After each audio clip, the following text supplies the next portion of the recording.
Hello guys, welcome to JS Techs. என்னோட மானிட்டர்ல ஒரு சின்ன ப்ராப்ளம் வந்திருக்கு. அது என்னன்றதை பார்த்துடலாமா? சரி வாங்க வீடியோக்குள்ள போயிடலாம்.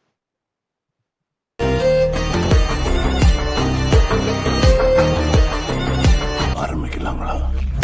இப்போ என் டெஸ்க்டாப் ஆன் பண்ணிங்க, ஷார்ட் பண்ணி ஆன் பண்ணோடனே டெஸ்க்டாப் ரன் ஆக ஆரம்பிச்சிருச்சு. ரன் ஆகுது. இப்போ பாருங்க, ரன் ஆகிட்டு இப்படி தான் எனக்கு அலர்லியாக டெஸ்க்டாப்பில் வருது. இப்போ அலர்லியாக வந்து எப்படி என்ன பண்ணுறதுன்றதை பார்த்துலாம். சரி வாங்க. இப்போ நான் டெஸ்க்டாப் எடுத்து கவுத்து வச்சுருக்கேன். இப்போ எல்லா வயரையும் கழட்டி தனியாக வச்சுக்கிறேன். இந்த மானிட்டர் ஸ்டாண்டை நம்ம கீழ்பக்கம் இழுத்தாலே வந்துடும். என்னடா இது வரல, ஒரு நிமிஷம். வந்துருச்சு. இனிமே கத்தி காட்டா காரி திப்புவாங்கல்ல.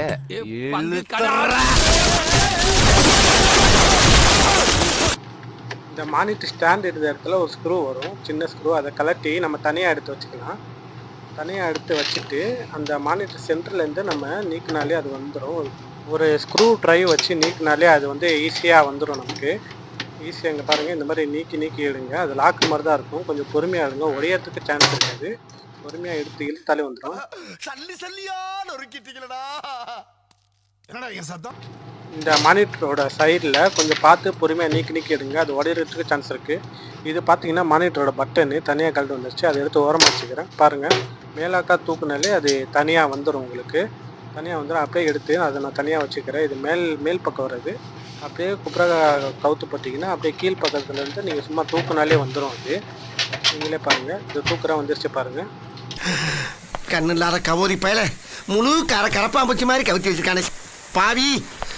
நமக்கு வந்து இதில் பார்த்தீங்கன்னா மோஸ்ட்லி டஸ்ட்டு போடுறதுக்கு தான் வாய்ப்பு இருக்குது. டஸ்ட்டுனால தான் மோஸ்ட்லி இந்த ப்ராப்ளம் வரும். டஸ்ட்டு நம்ம நல்லா க்ளீன் பண்ணி போட்டாலே மானிட்டர் வந்து ஆன் ஆகிறதுக்கு சான்ஸ் இருக்குது. இங்கே பாருங்கள், இந்த மாதிரி ப்ரெஷ்ஷை வச்சு பொறுமையாக டஸ்ட்டெல்லாம் க்ளீன் பண்ணுங்க. சின்ன ஸ்ட்ரிப்லாம் இருக்கும், இந்த மாதிரி தொடச்சி க்ளீனிங்காக எடுத்துருங்க. க்ளீனிங்காக எடுத்து இந்த பேக் சைடு ஃப்ரண்ட் சைடு நான் இப்போ எடுத்து வச்சுக்கிறேன்.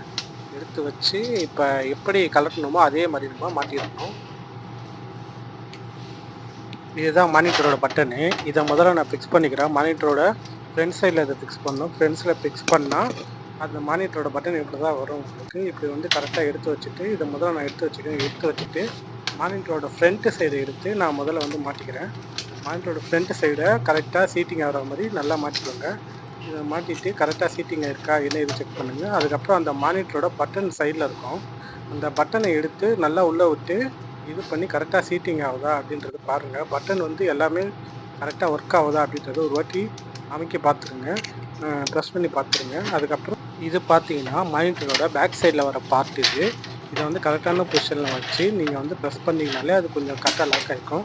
அதுக்கப்புறம் நல்லா உள்ளே வச்சு லாக் பண்ணிடுங்க. லாக் பண்ணாலே நல்லா உள்ளே வச்சு அழுத்தினாதே லாக் ஆகிருக்கும். அதுக்கப்புறம் வந்து அதுக்குன்னு வர ஸ்க்ரூவை வந்து அந்த மானிட்டரோட ஸ்டாண்ட் வர இதில் அந்த ஸ்க்ரூவை வந்து இன்சர்ட் பண்ணிடுங்க.